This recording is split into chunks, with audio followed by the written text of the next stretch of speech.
Hello, I'm Sarah from smallbusinesssarah.com, and today we're going to discuss what in the heck makes up this number as reported by Etsy. Now, we are here in Finances, Shop Payment Account, and I have selected the November statement that we are analyzing and looking at. You may find this video more helpful once you've watched my video on how to record your Etsy sales and your Etsy fees in QuickBooks Simple Start with what I'm calling the Etsy bank method. So this video might make a bit more sense if you saw that other one first. So basically, to figure out what is in this number, I ran an Etsy CSV file. I'm going to show you briefly where that is, but remember this number, 255.87. That's what we're trying to figure out. What in the world makes up this number, because there's not a lot of description like we have over here. Okay, so to get this CSV file, go to Settings, Options, Download Data, CSV type is Etsy Orders, then select your month, then select your year, and download your CSV. I have already downloaded my CSV and highlighted a couple of numbers, so I'm going to go ahead and pull that up here. Now I have frozen the top row, and I have summed up the columns. So this is our order value column, discounts, shipping income. Sales tax, I threw in a number there because I'm in Pennsylvania, and Etsy collects and remits Pennsylvania sales tax, so I no longer have a sales tax number here. The other important number is the card processing fee, and over here is our calculated refund. So basically, I was just curious what makes up this 255.87. And in the previous video, we used this CSV file plus the information from our shop payment account, and we were able to enter everything into Etsy.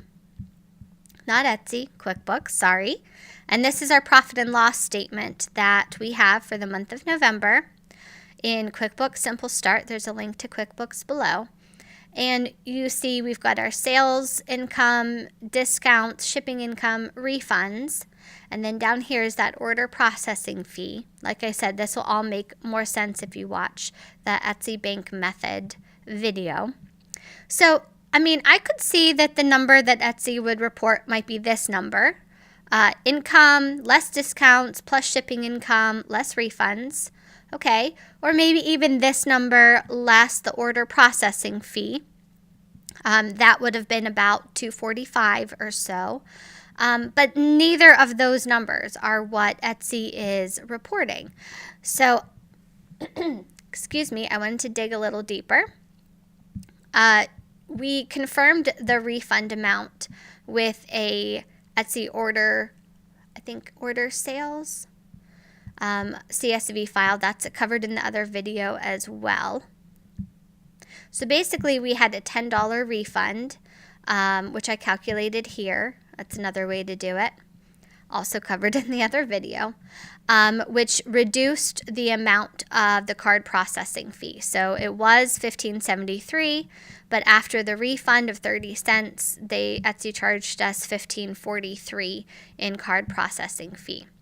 So the refunds are the crux of what makes that Etsy number really interesting. So the number does comprise of your orders, your shipping income, less discounts given, per coupons or percentages off, and then it is less your card processing fee. But it is your original card processing fee, so it is the number they report on here. Before returns. So that's the main thing to take away.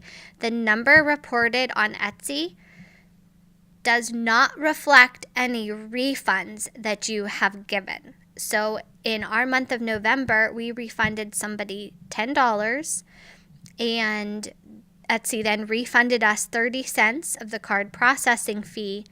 That is not reflected in the number that Etsy reports to us. And that's why when we look on here, nothing is making sense, because this is the card processing fee we actually paid, but the amount that Etsy is including on that chart is the original card processing fee. And the amount that we actually received from Etsy is less the refund, but that is not what is reported to us from Etsy. I did take a look at, that's not the right page. I did take a look at another person's account. And let me just say, with their refunds and canceled orders and all of that, it was near impossible for me to figure out what the number that Etsy was reporting in that chart represented. It seemed to imply from the data I was looking at that orders that are canceled, so never completely got processed, they got canceled very quickly, may not have factored into the refund amount. Honestly, it was very confusing. So my advice to you, don't rely on this number to figure out what your sales were for Etsy for the month or for the year. This is a very misleading number with no detail behind it. I would rely on the Etsy bank method that I go over in the other video to determine your true revenue and true sales amount for the month.